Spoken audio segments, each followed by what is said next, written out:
Ustadz,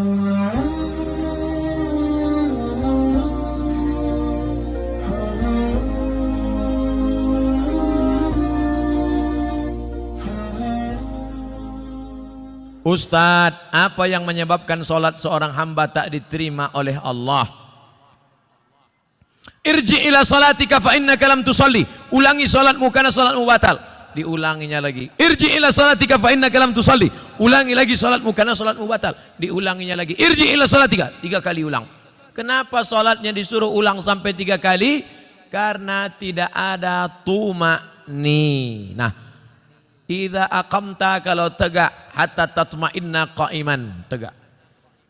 Kalau ruku, hatta tatma'inna raki'an. Subhana rabbiyal azim, subhana rabbiyal azim, subhana rabbiyal azim, subhana rabbiyal azim wa bihamdih. Kalau sujud sampai tuma'ninah. Kalau salat di Masjid Baitur Rahmah pasti tuma'ninah, karena imamnya yang biasa orang tak tuma'ninah salat sendiri macam bambu di hembus angin. Allah Allah Allah Allah Allah Allah Allah Allah Allah Allah.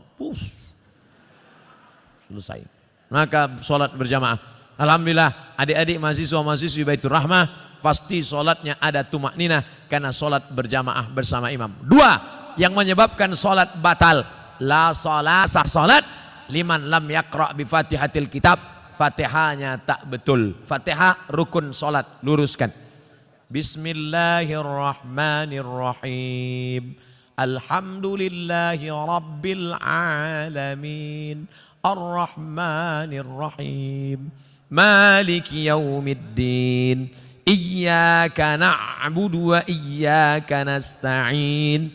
Ihdinas siratal mustaqim. Siratal ladzina an'amta 'alaihim ghairil maghdubi 'alaihim waladdallin. Amin.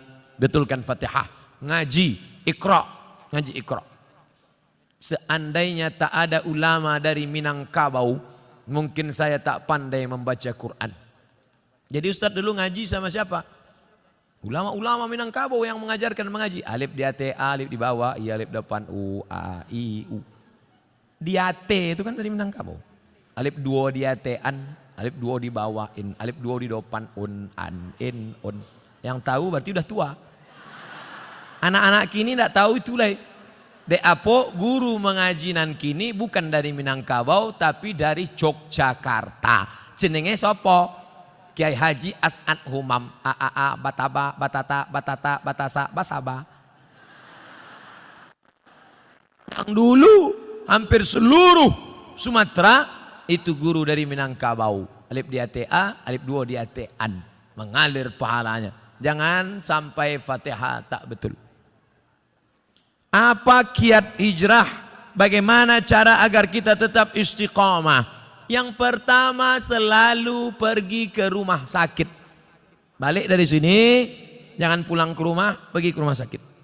Nanti kalau security nanya, mau kemana mbak? Mau nengok orang sakit di rumah sakit. Mau ruangan berapa? Sadonan di siko ingin ambo calia. Saya kalau diajak jamaah, Ustadz ayo kita ke ruang ICU.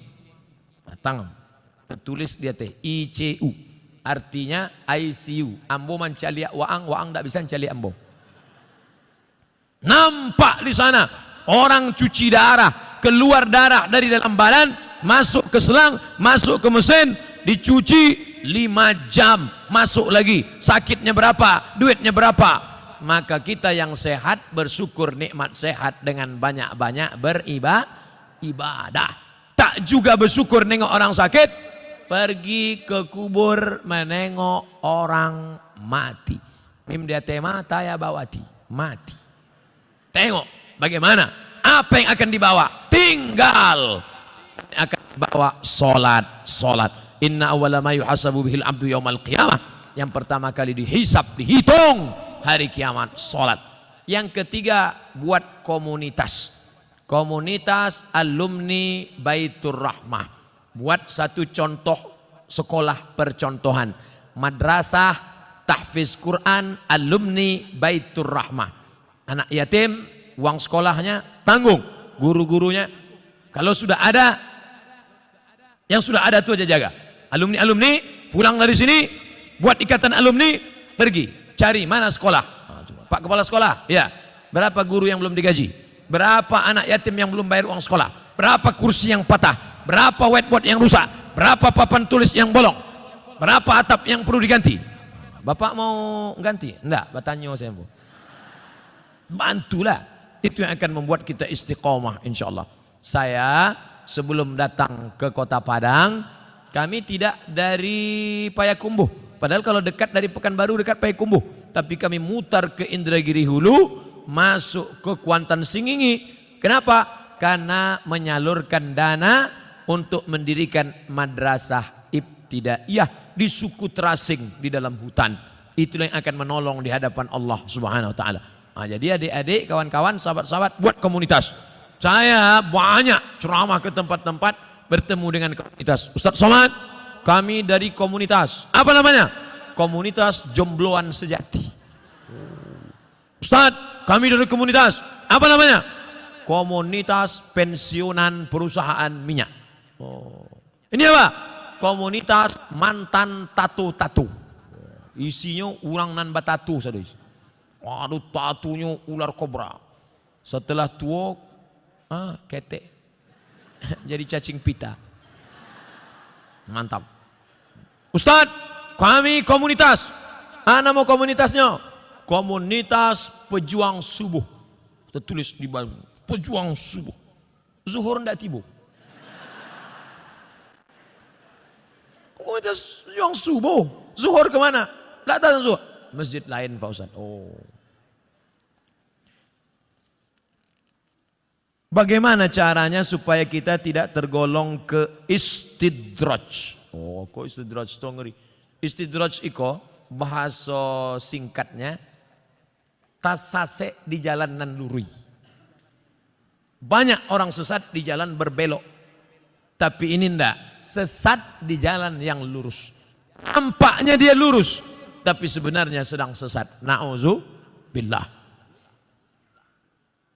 Banyak hartanya, mewah hidupnya, tapi ternyata sedang dimainkan Allah Ta'ala dengan istidraj. Kita banyak salah sangka. Ustadz, saya dulu sebelum pengajian hidup saya enak Pak Ustadz. Tapi setelah dengar pengajian Ustadz, begitu pulang helm basah. Begitu pulang motor hilang. Begitu pulang anak sakit. Sesungguhnya Allah sudah sayang kepada engkau, dihapusnya dosa-dosamu. Amin. Yang paling mengerikan adalah sholat tak pernah, puasa tak pernah, sedekah tak pernah, tapi hidupnya lancar-lancar saja. Itu namanya istidraj. Tetangga saya Pak Ustadz tak pakai jilbab, sholat tak pernah, puasa tak pernah, hidupnya lancar, rumahnya besar, mobilnya besar, bininya besar.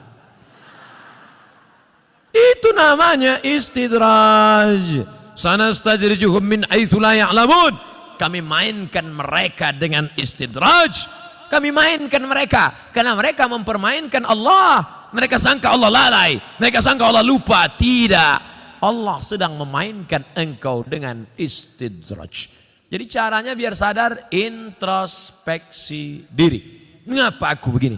Kalau terasa salah, istighfar, mohon ampun kepada Allah Subhanahu wa taala.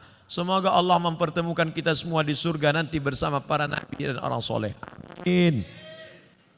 Sampai saya ke surga, saya tengok surga kosong. Ambo surang saya isi. Ambo tanya malaikat, mana jamaah Baitur Rahmah? Mereka VVIP. Rupanya ambo kelas ekonomi. Apa ndak VVIP? Solat tarawihnya 1 juz. Solat berjamaahnya ndak tinggal. Di dalam masjidnya khusyuk. Saking kan khusyuknya sampai terlalu. Masjid lain orang kepanasan. Jadi tenang, sejuk. Khotib berapi-api, dia berair-air. Mimbarnya tinggi, Masjid Baitur Rahmah Padang, naik ke atas. Hanya saja saya sarankan kalau sholat di Masjid Baitur Rahmah, tolong tatapan matanya supaya ke tempat sujud. Jangan mentengok ke atas, karena di sini kaligrafi banyak. Rancak mana kaligrafi? Khusyuk, jaga. Apa hukum seorang istri yang taat beribadah, rajin puasa, tapi bicara pada suaminya suaranya keras. Memang setelannya begitu. Memang kareh suaranya. Coba periksakan, mungkin jonya pakak.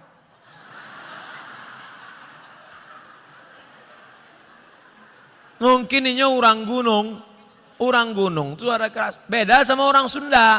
Kalau orang Sunda, Mas, hujan. Orang Sunda kalau ngasih tahu suaminya hujan, lah basah kain baru. Tapi sampai lain enggak, hujan. Nah, jadi jangan serta-merta kalau kareh melawan, ternyata dia tidak peka, ternyata dia bukan orang gunung, tapi dia melawan. Maka mengatasi istri melawan ada 5 langkah. Yang pertama, fa'izuhun, kasih nasihat. Adinda, come here, sikos mentah. Janganlah kareh-kareh bersuara. Sakit hati denai. Memang itu setelannya.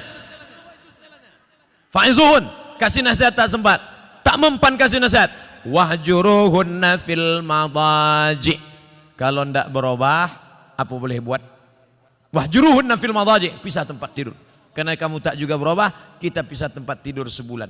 Memang itulah dan ditunggu-tunggu. Nasihat tidak nyodanga. Ancaman pisah tempat tidur, malah dia berkata itu yang kutunggu.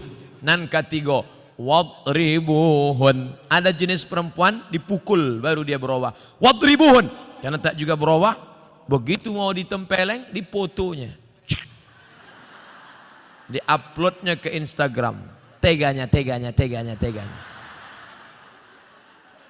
Tak bisa. Pukul sekarang tak bisa. KDRT, kekerasan dalam rumah tangga. Tak juga bisa. Yang kelima, maka jatuh. Ada satu surat dalam Quran namanya tolak. Mediasi dulu, bukan langsung. Jadi bukan mentang-mentang kasar. Ini banyak laki-laki sikit-sikit, talak 100. Enak aja. Ingat, laki-laki yang pemarah langsung lewat talak 100, talak 1000, jatuhnya 3. Kalau sudah jatuh talak 3, tidak bisa menikah sebelum istri itu menikah lagi dengan laki-laki lain. Dan jangan lupa, orang yang sudah menjatuhkan talak 3, tidak ada yang lebih cantik daripada jelo. Apa itu jelo? Jandolamu. Waspadalah. Maka hati-hati. Langkah yang keempat, fab'atsu hakaman min ahlihi wa hakaman min ahliha. Panggil keluarga laki-laki, panggil keluarga perempuan, nenek mama, panggil semua, panggil pula wali, duduk. Ini harus mediasi. Apa judul tema mediasinya? Mau dibawa kemana hubungan ini? Tak juga mempan, barulah yang kelima, itu langkah sudah mentok tak ada lagi, puncak barulah tolak. Karena kau tak juga berubah, kau melawan, kau emosi, akhirnya jatuh talak 1 pun masih bisa rujuk 3 bulan. Gimana? Sudah jatuh? Alah, macam itu 10 aku dapat. Bulan 1, gimana? Bulan kedua 5 aku dapat. Mulai turun harga. Bulan terakhir aku mau rujuk, masih bisa rujuk. Kalau sampai 3 bulan tidak rujuk, habis, putus. Setelah bulan keempat baru mau rujuk, bisa lagi rujuk, tapi pakai akad baru. Mempelai laki-laki, mempelai perempuan, ada mahar, ada ijab, ada qabul, ada wali, ada saksi 2 orang. Aku nikahkan engkau dengan anakku dengan mahar sebentuk cincin emas tunai sah. Itulah namanya pengantin baru stok lamo. Apa hukum bagi anak yang memarahi ibunya karena melarang agar melawan? Apa hukumnya bagi anak yang memarahi ibunya karena melarang ibunya agar jangan melawan bapaknya?